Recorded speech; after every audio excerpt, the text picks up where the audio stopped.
গর্তটা অনেক গভীর। এভাবে অনেকজনে চেষ্টা করল, কিন্তু হাত দিয়ে কেউ নিতে পারল না। কিন্তু একজন এসেই সে হাতটা দিয়ে সাথে সাথে মেডেলটা নিয়ে নিল। এতক্ষণ পর্যন্ত সবাই কিন্তু বলছিল গর্তটা গভীর, কিন্তু নিজের হাতটা যে ছোট খাটো বেঠে সেটা কিন্তু কেউ বলে নাই।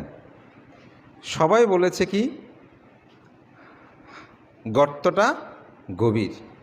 যদি গর্তটাই গভীর হতো তাহলে যার হাতটি লম্বা ছিল সে কেন সাথে সাথে নিতে পেরেছে? অর্থাৎ আমাদের সুখ দুঃখ এ সব কিছুর জন্য আমরা দায়ী করি অপরকে, কিন্তু আমার যে ব্যর্থতা এই জিনিসটা আমরা কিন্তু চিন্তা করি না।